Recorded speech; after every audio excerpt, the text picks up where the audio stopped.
Assalamualaikum warahmatullahi wabarakatuh. Bertemu lagi dengan kami Nominang Yes. Semoga Bapak dan Ibu dalam keadaan sehat. Mari ikuti berita kali ini. Jangan lupa like, share, dan subscribe seikhlasnya.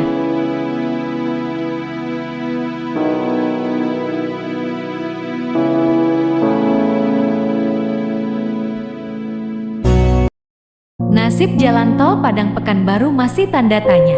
Ruas jalan itu tergabung dalam proyek Tol Sumatera.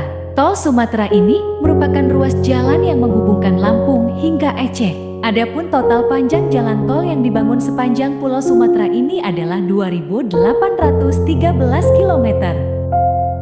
Pembangunannya dimulai pada era Presiden Susilo Bambang Yudhoyono tahun 2014 silam. Rencana ini terdokumentasi dalam Peraturan Presiden Nomor 100/2014.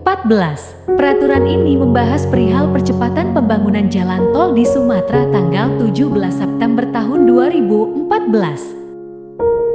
Namun seiring berjalannya waktu, pembangunannya kerap tersendat. Alasan terhalangnya pembangunan ini salah satunya adalah ketersediaan anggaran.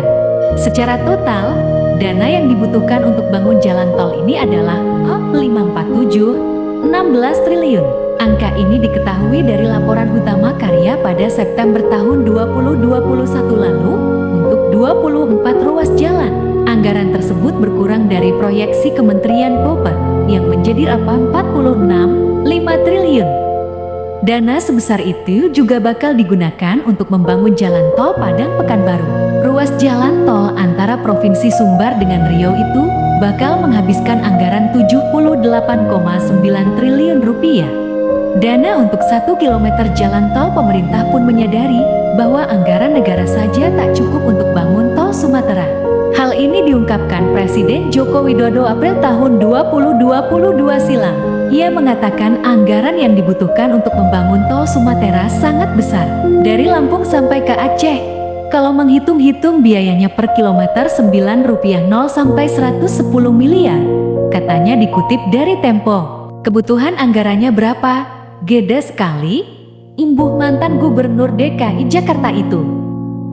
Saat ini, anggaran yang tersedia pun belum mencapai 100 triliun. Dana yang baru terkumpul untuk pembangunan ini mencapai 95 triliun rupiah. Artinya, dengan anggaran yang ada saat ini, negara masih membutuhkan anggaran sebesar 37,0 triliun lagi. Atas Perpres nomor 100 tahun 2014 lalu dibahas pada Jumat 3/6. Konsultasi yang digelar oleh Kementerian PUPR ini juga melibatkan kepala daerah di Sumatera.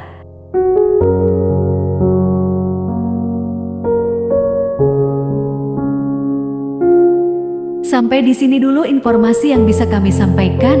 Kalau ada kesalahan dalam penyebutan nama, informasi, mohon saudara semua memberikan masukan untuk perbaikan ke depannya.